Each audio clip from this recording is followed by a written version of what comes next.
Hello everyone, my self doctor Aditi Kapoor. जैसा कि हम सब जानते हैं कि फिजियोथेरेपी एक प्राइमरी ट्रीटमेंट का रोल प्ले करता है रोटेटर कफ इंजरी और फ्रोजन शोल्डर के केसेस में। रोटेटर कफ इंजरी का मेंशन मैंने यहाँ इसलिए किया बिकॉज रोटेटर कफ इंजरीज भी कई बार आगे चल के फ्रोजन शोल्डर का रूप ले लेती हैं। रोटेटर कफ में सुप्रास्पाइनेटस, इंफ्रास्पाइनेटस, टीरिस माइनर और सबस्कैपुलरिस 4 मसल्स रहती हैं। सुप्रास्पाइनेटस का फंक्शन एबडक्शन करना रहता है। इंफ्रास्पाइनेटस और टीरिस माइनर का फंक्शन एक्सटर्नल रोटेशन रहता है और सबस्कैपुलरिस का फंक्शन इंटरनल रोटेशन रहता है। ताकि rotator cuff injuries frozen shoulder में कन्वर्ट ना हो जाएं, इसके लिए हमें सही समय पर सही एक्सरसाइज पेशेंट को देना बहुत ही ज़रूरी होता है। फ्रोजन शोल्डर और रोटेटर कफ इंजरीज की एक्सरसाइजेस फेज वाइज हम आज इस वीडियो में डिस्कस करेंगे, तो आइए चलते हैं। As we have discussed in our previous videos कि फ्रोजन शोल्डर का ट्रीटमेंट फेज पे डिपेंड करता है। हमने फ्रोजन शोल्डर के 3 फेजेस डिस्कस किए थे, फ्रीजिंग फेज, फ्रोजन फेज और थॉइंग फेज।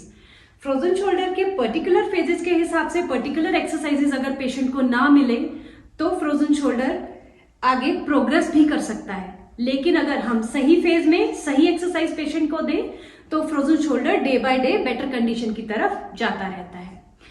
तो सबसे पहले फ्रोजन शोल्डर के केस में पेशेंट्स को शोल्डर के एंटीरियर पोर्शन पे, पोस्टीरियर पोर्शन पे और कभी कभी लेटरल साइड पे बाजू तक भी पेन रेडिएट होता है।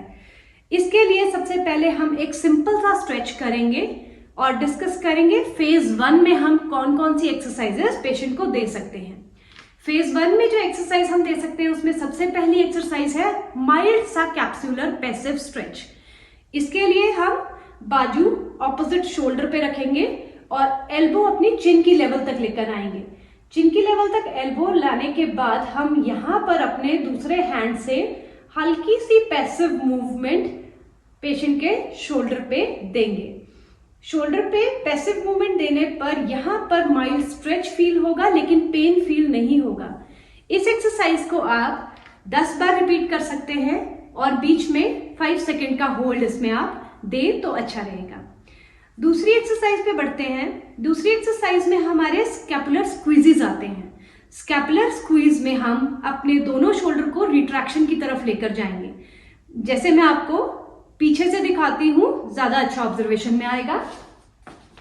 ये एक्सरसाइज हम इस तरीके से करेंगे। 1, 5 सेकेंड होल्ड देना है, 20 टाइम्स रिपीट करना है। 2, इस तरह से आप 20 टाइम्स इसको रेपिटेशन में लेकर जाएंगे।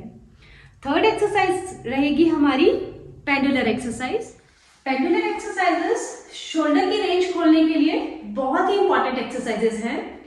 फेज 1 में हम शोल्डर की पैसिव मूवमेंट के साथ पेंडुलर एक्सरसाइजेस को परफॉर्म करते हैं और ग्रेविटी के प्लेन में इन एक्सरसाइजेस को हम परफॉर्म करते हैं। एंटी ग्रेविटी हम इन एक्सरसाइजेस को परफॉर्म फेज 1 में नहीं करेंगे। अगेंस्ट ग्रेविटी हम इन एक्सरसाइजेस को फेज 2 और फेज 3 में कर सकते हैं। पहली एक्सरसाइज, इसमें हम हल्का सा वेट ले लेंगे जो हमारे शोल्डर ज्वाइंट को थोड़ा सा ट्रैक्शन देके रखेगा और रेंज की इंप्रूवमेंट में हेल्प करेगा। हम किसी भी स्टेबल ऑब्जेक्ट को होल्ड कर लेंगे और वॉक स्टैंडिंग पोजीशन में खड़े हो जाएंगे। वॉक स्टैंडिंग पोजीशन में खड़े होकर हम अपनी बॉडी की मूवमेंट टू एंड फ्रो करेंगे और हमारा शोल्डर जॉइंट है वो पैसिवली पेंडुलर मूवमेंट करेगा। धीरे धीरे हम कोशिश करेंगे कि ये पेंडुलर मूवमेंट का जो रेंज है, जो ऑसिलेशंस की रेंज है, वो धीरे धीरे बढ़ती चली जाए। धीरे धीरे हम इसको जितना हो सके, जितना आपका शोल्डर अलाउ करे, पूरी रेंज में लेकर जाएंगे। ध्यान में ये रखना है कि कोई भी मूवमेंट बहुत ज्यादा पेनफुल आपके लिए ना हो। नेक्स्ट, इस मूवमेंट को हम साइड टू साइड भी परफॉर्म कर सकते हैं जो एबडक्शन के लिए बहुत ही यूजफुल है। इस तरह से हम पैरों के बीच में थोड़ा सा डिस्टेंस लेके खड़े होंगे और वेट को अपने हाथों में होल्ड करके रखेंगे। अगेन बॉडी की मूवमेंट से हम पेंडुलर ऑसिलेशन प्रोड्यूस करेंगे और शोल्डर की एक्टिव इन्वॉल्वमेंट ऑफ मसल्स नहीं इसमें होगा। वेट के साथ ही हम क्लॉकवाइज और एंटी क्लॉकवाइज सर्कुलर मोशंस करेंगे, जिससे हमारी शोल्डर की रेंज और बेटर तरीके से इंप्रूव होगी। किसी भी स्टेबल ऑब्जेक्ट को होल्ड कर लेंगे।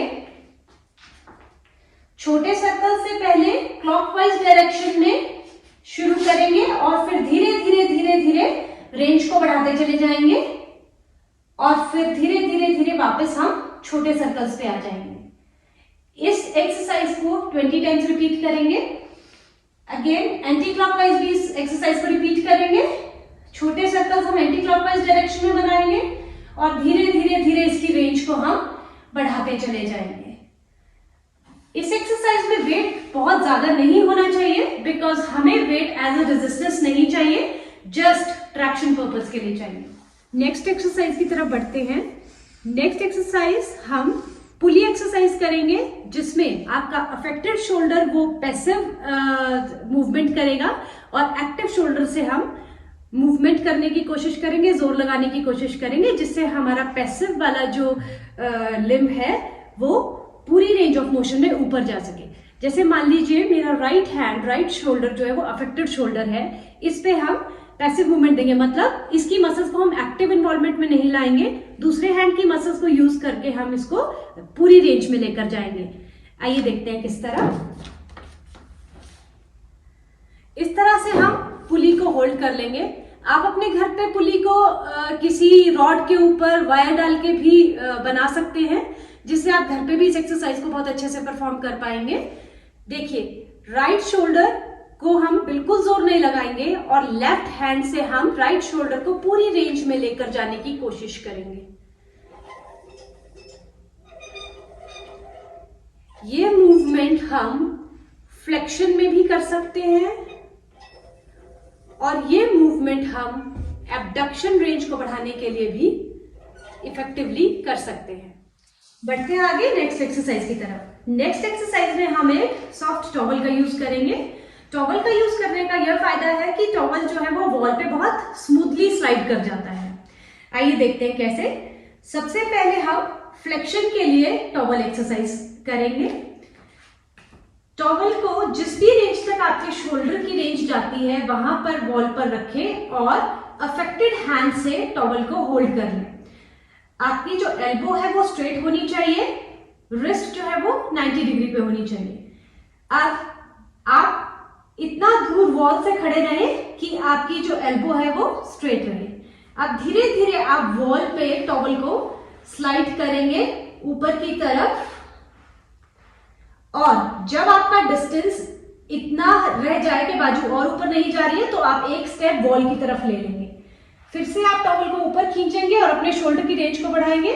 फिर आप एक स्टेप वॉल की तरफ ले लेंगे और जब तक पूरी रेंज नहीं आ जाती, धीरे धीरे धीरे धीरे आप इसको स्लाइडिंग करते रहेंगे।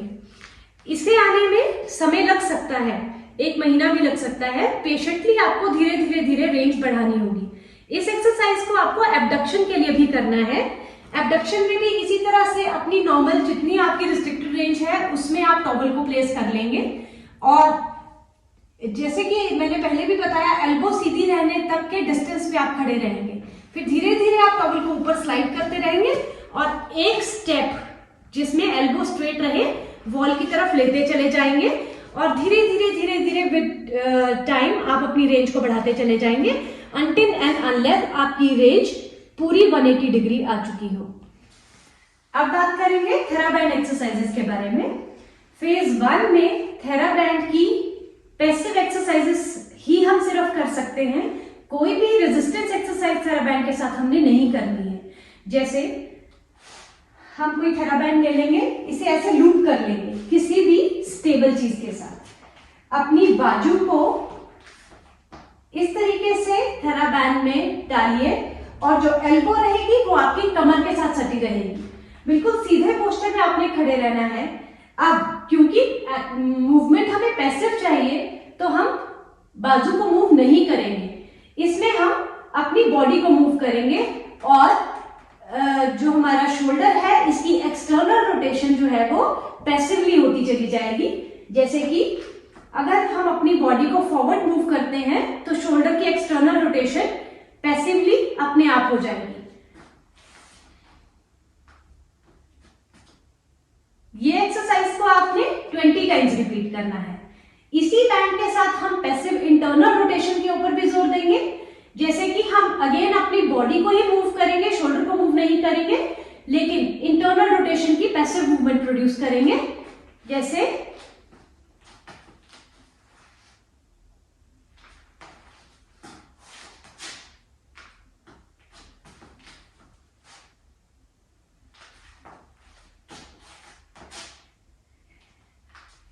शोल्डर पे पैसिव मूवमेंट करने का सबसे बड़ा फायदा ये होगा कि इंफ्लेमेटरी चेंजेस और कोई भी स्टिफनेस फर्दर आगे नहीं बढ़ेगी, और पैसिव मूवमेंट करने से हमारी जो स्टिफनेस है, जो रिस्ट्रिक्शन है रेंज ऑफ मोशन में, वो भी शोल्डर में नहीं रहेगी। तो फेज 1 के लिए थेराबैंड के साथ ये बहुत ही अच्छी एक्सरसाइज है। नेक्स्ट एक्सरसाइज में हम यूज करेंगे स्विस बॉल का। हम अपने दोनों ही affected as well as sound limb को बॉल के ऊपर रखेंगे और धीरे धीरे अपने हेड को नीचे लेकर जाते रहेंगे और शोल्डर की रेंज को पैसिवली खोलते रहेंगे और फिर दोबारा वापस आएंगे। फिर से जितना हो सके आप अपने शोल्डर की रेंज को खोलने की कोशिश करें, लेकिन शोल्डर की मसल्स की एक्टिव कोई भी इन्वॉल्वमेंट नहीं होगी। सिर्फ हम अपने बॉडी वेट को शिफ्ट करेंगे और शोल्डर की रेंज को थोड़ा थोड़ा खोलने की कोशिश करेंगे और 5 सेकंड तक इस पोजीशन को होल्ड करेंगे। इस एक्सरसाइज को 5 सेकंड होल्ड के साथ आप 20 टाइम्स रिपीट करेंगे एक सिंगल सेशन में। दिन में 2 से 3 बार आप ये सब एक्सरसाइजेस परफॉर्म कर सकते हैं। अब बात करेंगे टॉवल एक्सरसाइज के बारे में। नॉर्मल सा टॉवल सभी के घर पे प्रेजेंट होगा। आपने एक मीडियम साइज का टॉवल ले लेना है। जो आपका अफेक्टेड लिम्ब है उसको आपने नीचे की तरफ रखना है और जो अनअफेक्टेड लिम्ब है उससे इस टॉवल को ऊपर की तरफ होल्ड कर लेना है। अब जो आपका अफेक्टेड लिम्ब है उस पर कोई भी एक्टिव फोर्स नहीं लगेगी, मसल पावर इसकी यूज नहीं करनी है। आपने जो आपका साउंड लिम्ब है, ठीक लिम्ब है, उससे धीरे धीरे धीरे धीरे अफेक्टेड लिम्ब को ऊपर की तरफ इंटरनल रोटेशन में खींचना है। जब आपका अफेक्टेड लिम्ब नीचे है तो आपकी जो एक्सरसाइज है वो इंटरनल रोटेशन को इंप्रूव करने के लिए होगी। नेक्स्ट टाइम आपने अपने अफेक्टेड लिम्ब वाले पार्ट को ऊपर की तरफ से पकड़ना है और जो अनअफेक्टेड लिम्ब है उसको आप नीचे से होल्ड करेंगे। दोबारा जो आपका साउंड लिम्ब है उससे आप एक्सटर्नल रोटेशन की तरफ अफेक्टेड लिम्ब को खींचेंगे और छोड़ देंगे। अगेन 1 2 3 4 5 सेकंड क्या होल्ड कीजिए, छोड़ दीजिए। 1 2 3 4 5 सेकंड होल्ड कीजिए, छोड़ दीजिए। ये एक्सरसाइज भी आपको 5 सेकंड होल्ड के साथ में 20 टाइम्स रिपीट करनी है। फेज 1 में आप ग्रेविटी असिस्टेड एक्सरसाइजेस भी घर पे कर सकते हैं। जैसे आपने सीधे लेट जाना है, सीधे लेट के दोनों हाथों को एक दूसरे से ज्वाइन करके धीरे धीरे धीरे धीरे अपर रेंज में लेकर जाना है और यहां पर आपने हैंड्स को फ्री होल्ड करना है, जिससे ग्रेविटेशनल फोर्सेस पे एक्ट करेगी और धीरे धीरे होल्ड टाइम में हमारी जो रेंज है उसको बढ़ाती रहेगी। 5 to 10 सेकेंड्स होल्ड करने के बाद आपने अपनी बाजू को वापस नॉर्मल न्यूट्रल पोजीशन में ले आना है और इस एक्सरसाइज को आपने 20 टाइम्स एक सेशन में रिपीट करना है। ये सभी एक्सरसाइजेज आप दिन में 2 से 3 बार परफॉर्म कर सकते हैं। हर सेशन में 5 सेकेंड होल्ड के साथ 20 टाइम्स के रिपीटेशंस आपने देने हैं।